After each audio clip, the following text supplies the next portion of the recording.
भक्तामर का 44 नंबर काव्य। जब तुम्हारी नाव संसार में फंसी हो, बाहर निकलने का कोई रास्ता ना हो, उस समय 44 नंबर काव्य आपके लिए एक सहारा बनके आपको बाहर निकालने का रास्ता बनेगा। मेरी भावना है कि आप इस काव्य को पूरे भाव के साथ शुद्ध करें। अम्भो निधौ क्षोभित भीषण नक्र चक्र। अम्भो निधौ क्षोभित भीषण नक्र चक्र। पाठीन पीठ भय दोलवन वाड वाग्नौ। पाठीन पीठ भय दोलवन वाड वाग्नौ। रंगत तरंग शिखर स्थित यान पात्रास। रंगत तरंग शिखर स्थित यान पात्रास। त्रासम विहाय भवतः स्मरणाद व्रजन्ति।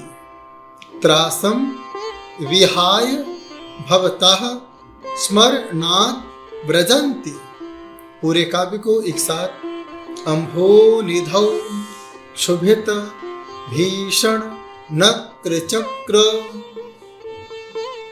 पाठीन पीठ भय दोलवन वाड वाग्नौ। रंगत तरंग शिखर स्थित यानि पात्रास। त्रासम विहाय भवतः स्मरणात् व्रजन्ति।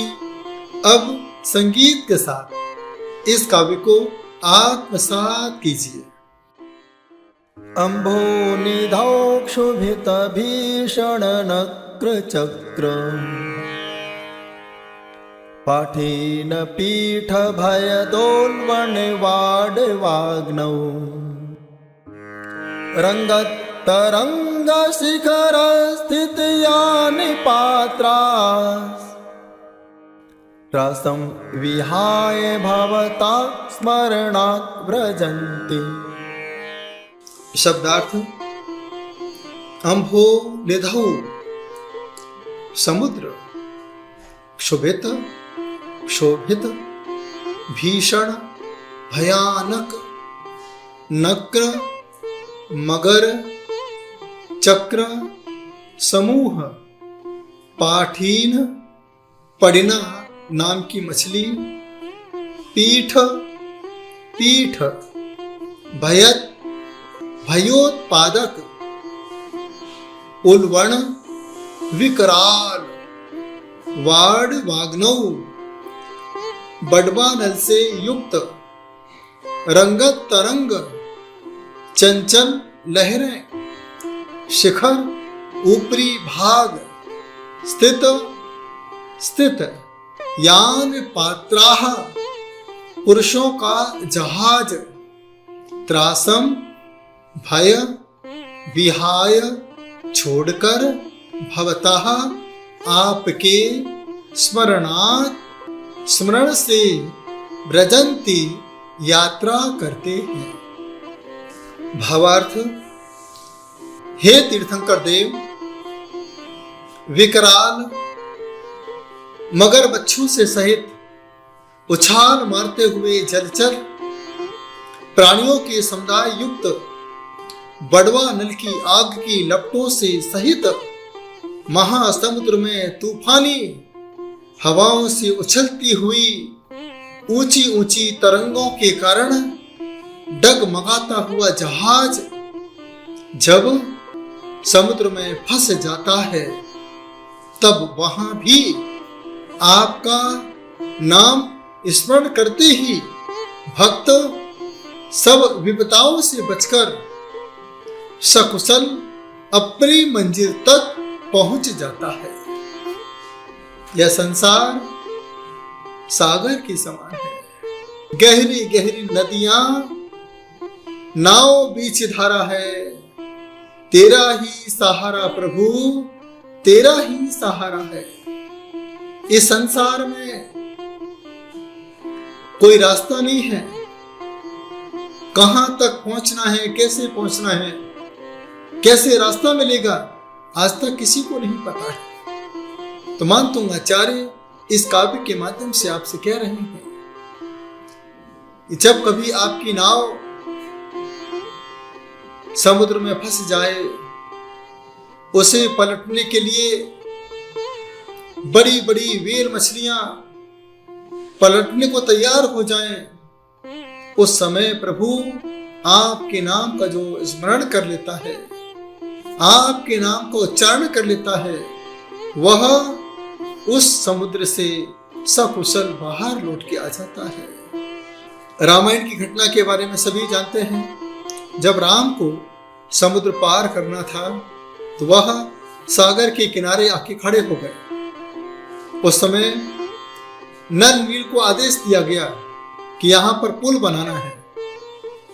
नल और नील ने विचार किया, प्रभु राम का नाम ही भव से पार लगा सकता है, और उन्होंने एक एक पत्थर पर राम का नाम लिखा और वह पत्थर समुद्र में डालते चले गए। जैसे ही राम को पता चला कि मेरे नाम का पत्थर तैर रहा है, राम ने भी सोचा चलो एक पत्थर मैं भी उठाता हूं, अपना नाम लिखता हूं और इसे समुद्र में छोड़ता हूं। यह बात जब हनुमान को पता चली, हनुमान ने कहा प्रभु ये काम आप मत करना, यदि आपके हाथों से पत्थर तैर गया तो आप हंसी के पात्र बन जाएंगे। राम ने कहा कोई बात नहीं, मैं नहीं डालूंगा। लेकिन राम के मन में एक विचार चलता रहा, जब मेरे नाम के पत्थर तैर सकते हैं तो मेरे हाथों का पत्थर क्यों नहीं तैर सकता है। रात के समय राम ने एक पत्थर उठाया, अपना नाम लिखा और वह पत्थर जैसे ही समुद्र में डाल दिया तो वह पत्थर डूब गया। हनुमान जी ऊपर से देख रहे थे। हनुमान जी ने कहा मैंने देख लिया। राम ने कहा किसी को मत बोलना, नहीं, चंचलता रहती है। हनुमान जी नीचे आए, सभी को इकट्ठा किया और सबके सामने कहने लगे मैंने देख लिया, मैंने देख लिया, मैंने देख लिया। सारे वानरवंशी ने कहा क्या देखा? अरे मैंने देख लिया। राम ने कहा मत बोलो, मेरी बेइज्जती हो जाएगी, कोई मुझे याद नहीं करेगा। उस समय हनुमान से रहा नहीं गया। हनुमान ने कहा नल नील का पत्थर तैर गया और राम का पत्थर डूब गया। वहां पर समझदार विद्वान जामवंत थे। जामवंत ने कहा राम का पत्थर तो डूबना ही था। सभी ने पूछा क्यों डूबना था? तब जामवंत ने कहा जो प्रभु राम के हाथों से छूट जाता है वो डूब जाता है, जो प्रभु के नाम का सुमरण कर लिया करता है वह भव से पार हो जाया करता है। यह संदेश जब रावण को पता चला, रावण ने कहा एक काम तो मैं भी कर सकता हूं।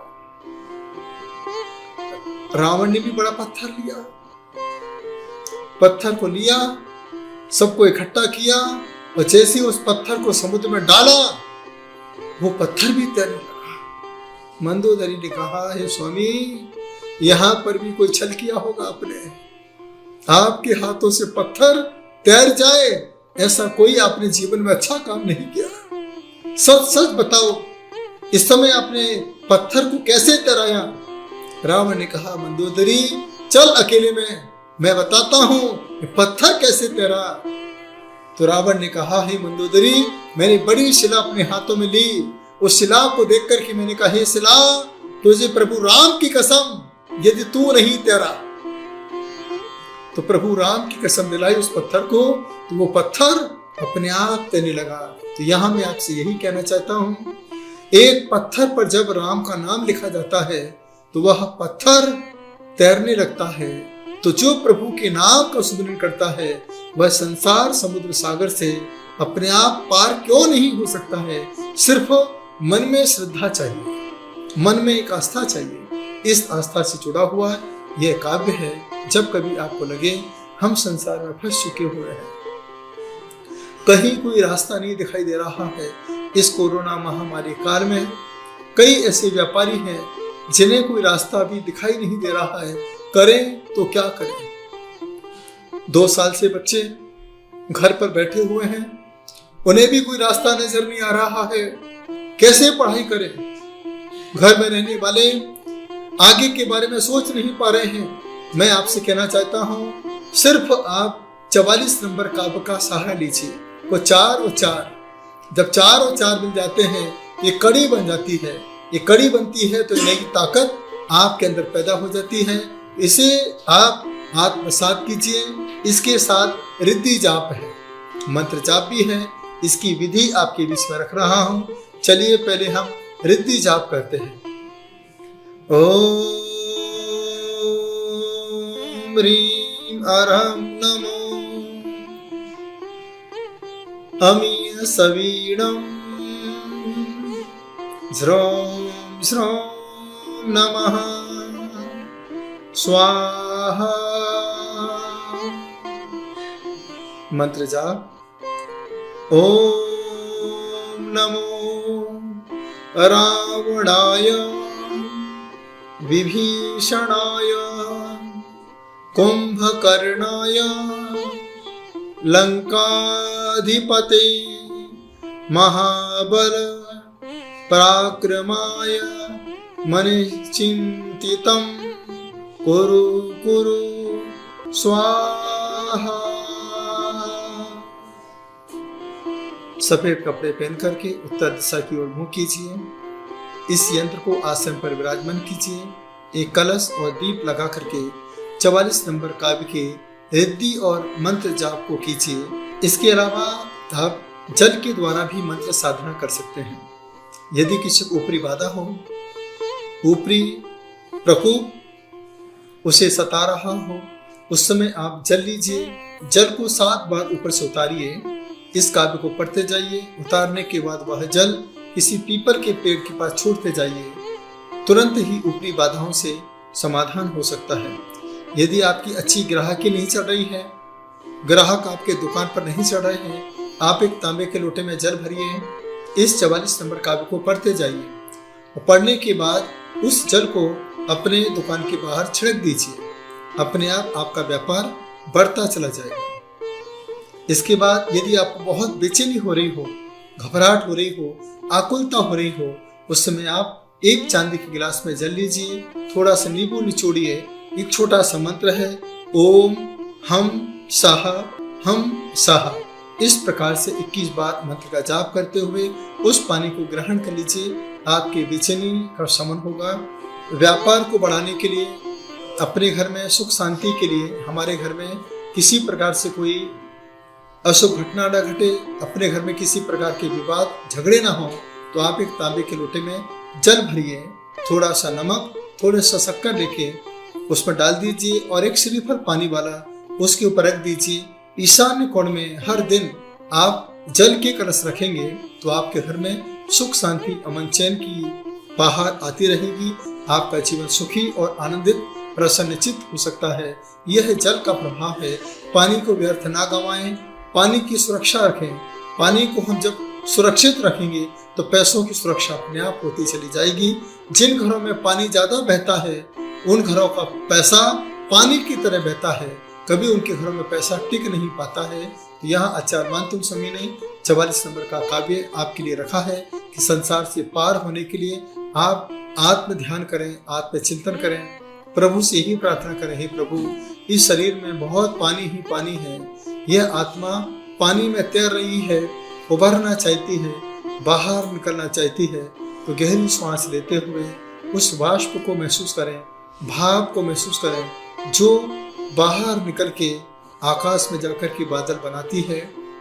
यही भाव बनाते हुए मेरे अंदर की आत्मा इस शरीर से बाहर निकल करके सिद्ध शिला की यात्रा करना चाहती है, सिद्ध शिला में जाकर के स्थापित होना चाहती है। ऐसे बार बार ध्यान और चिंतन मनन करते हुए इस काव्य को आत्मसात कीजिए। जब पत्थर पानी में तैर सकता है तो यह आत्मा भी प्रभु के नाम के प्रभाव से संसार से तिर सकती है, पार हो सकती है। ऐसे भाव के साथ आप इस काव्य की आराधना साधना करते हुए इस संसार से बाहर निकलने का प्रयास करेंगे। तो यह काव्य आपको संसार से बाहर निकाले, सभी प्रकार की आपत्ति से आपको निजात दिलाए, यही मेरी भावना है। प्रेम से सुना, अनुग्रहित हूँ। ओम नमः शिवाय।